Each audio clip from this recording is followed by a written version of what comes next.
جب سے، بلکہ رب عز و جل نے اس سے پہلے ہی نبی پاک علیہ الصلوۃ والسلام کے نور کو اپنے نور سے جب تخلیق کیا، سبحان اللہ، کیا شان ہے میرے آقا علیہ الصلوۃ والسلام کی، تو پھر کیوں نہ ان سے محبت کی جائے، کیوں نہ ان پر درود پاک پڑھتے رہے۔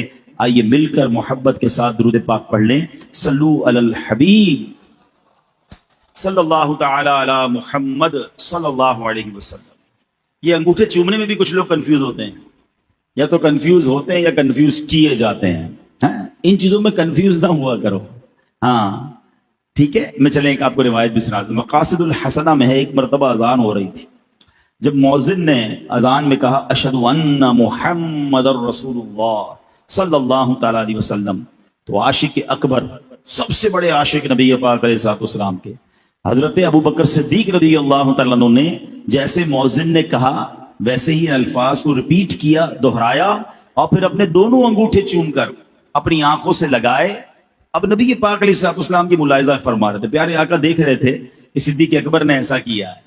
نبی پاک نے منع نہیں کیا، روکا نہیں کہ اے ابو بکر یہ کیا کر رہے ہو، بلکہ سنو کیا فرمایا، فرماتے من فعل مثل ما فعل خلیلی فقد حلت علیہ شفاعتی، یعنی میرے پیارے دوست نے ابھی جیسے کیا ہے ایسے اگر کوئی بندہ کرے گا تو میری شفاعت اس کے لیے حلال ہو گئی۔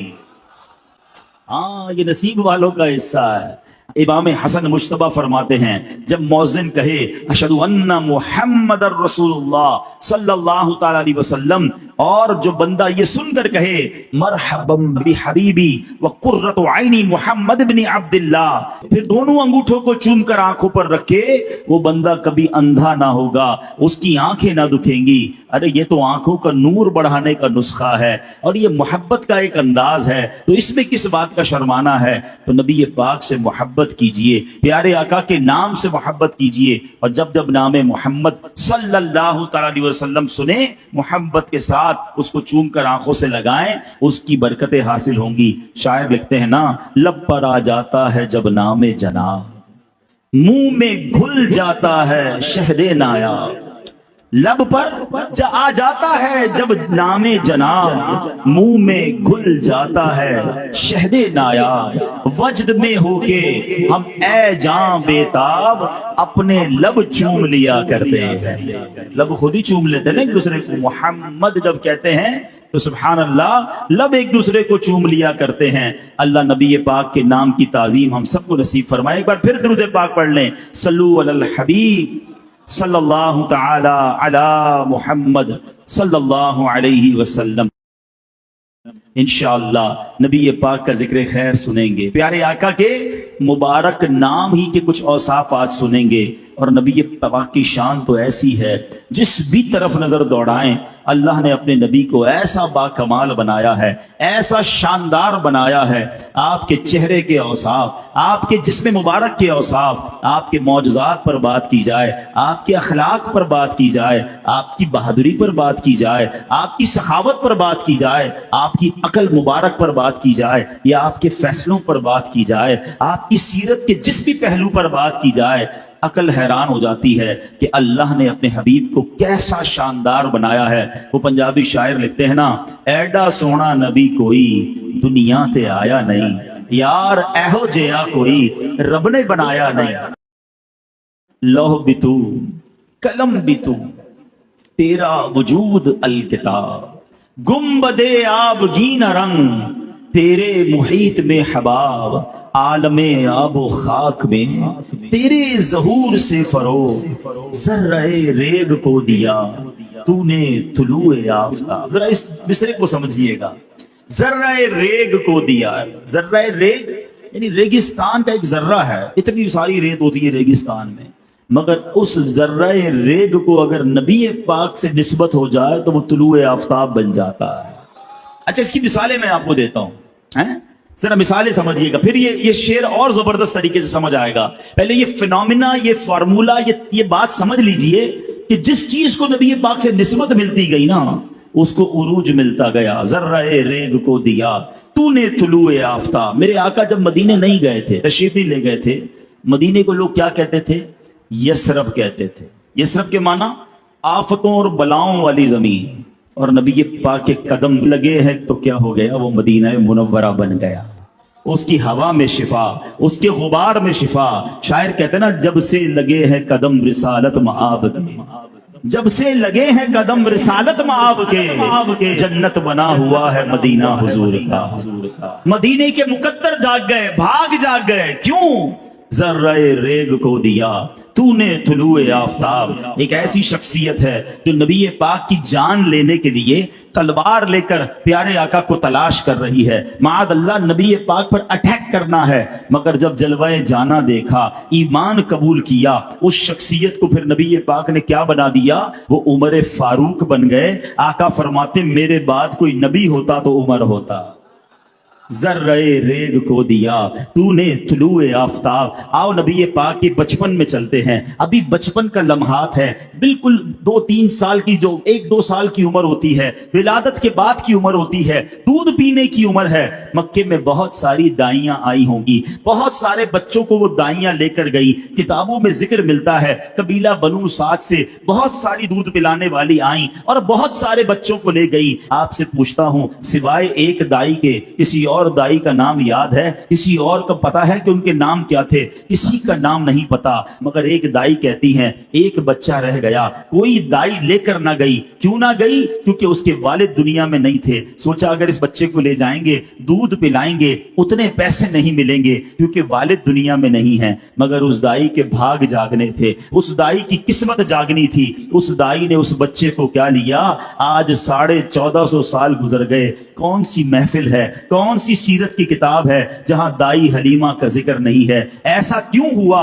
ذرہ ریگ کو دیا تو نے طلوع کہ ذرہ ریگ کو دیا تو نے طلوع آفتاب. جو نبی پاک سے نسبت والا ہو گیا نا، جس کو آقا نے ٹچ کر دیا، جس کو آقا نے قرب دے دیا، وہ آفتاب طلوع آفتاب بن گیا. ایک اور عورت کا ذکر کرتے ہیں، ایک اور بوڑھی خاتون ہے. نبی پاک مکے سے مدینے جا رہے ہیں، ہجرت کر رہے ہیں. راستے میں کھانے کی ضرورت پیش آتی ہے، ٹھیک ہے نا؟ اب بھی ہم جاتے ہیں، حیدرآباد جاتے ہیں، لاہور جاتے ہیں، کھانے راستے میں ہوٹل بنے ہوئے ہوتے ہیں، چائے پانی پی لیا، دال روٹی کھا لی. اس زمانے میں تو ایسا نہیں تھا، خیمے لگتے تھے. ہو سکتا ہے اس زمانے میں اور بھی خیمے ہوں. اچھا، وہ سفر بھی تھوڑا سا چھپ کر تھا، دشمنوں کا خوف بھی تھا. صدیق اکبر رضی اللہ عنہ ساتھ تھے. ایک خیمے میں نبی پاک تشریف لے گئے. ایک بوڑھی خاتون تھی، کا کھانے کو کچھ ہے، کھانے کو کچھ نہیں ہے، کچھ بھی نہیں تھا اس کے خیمے میں. تو نبی پاک نے دیکھا ایک ایسی لاغر سی بکری ہے جو بالکل جس کو کہتے ہیں سوکھی ہوئی. آقا نے فرمایا میں اس کا دودھ نکال لوں. کہ حضرت کافی عرصہ ہوا اس نے دودھ دینا چھوڑ دیا ہے. نبی پاک نے فرمایا مجھے اجازت دے دو، میں نکال لیتا ہوں. تو ٹھیک ہے، آپ نکال سکتے تو نکال لیں.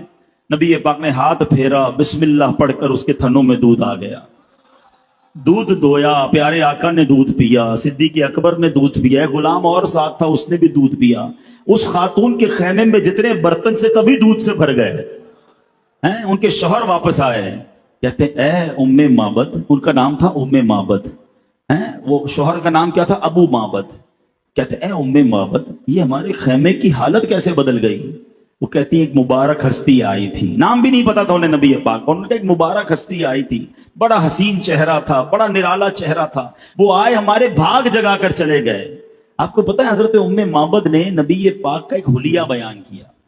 ہاں، یہ علماء بیٹھے ہیں، ہر سیرت نگار نے جب نبی پاک کا حلیہ لکھا نا، حدیث کی کتابوں میں، سیرت کی کتابوں میں، اس خیمے والی کے الفاظ ضرور لکھے جاتے ہیں، کیونکہ اس شاندار انداز میں موتیوں کی مانند اس نے نبی پاک کا ذکر کر دیا کہ سبحان اللہ. آج 1450 سال گزر گئے ہیں، جب نبی پاک کا حلیہ بیان کیا جاتا ہے ام معبد کا ذکر ضرور کیا جاتا ہے. ارے اس راستے میں بڑے خیمے تھے، بڑے خیمے والیاں اور والے ہوں گے. ہم کسی کو نہیں جانتے ہیں تو ام معبد کو جانتے ہیں. کیوں جانتے ہیں؟ کہ ذرہ ریگ کو دیا تو نے طلوع آفتاب. آج ایک بات سمجھ جائیے کہ ان کے جو غلام ہو گئے، وقت کے امام ہو گئے، نام لیوا ان کے جو ہوئے، ان کے اونچے نام ہو گئے. اگر آپ آج بھی یہ منظر دیکھنا چاہتے ہیں، ہاں آج بھی اگر آپ یہ منظر دیکھنا چاہتے ہیں نا، آپ علماء کی فہرست اٹھائیے، آپ نعت خوانوں کی فہرست اٹھائیے.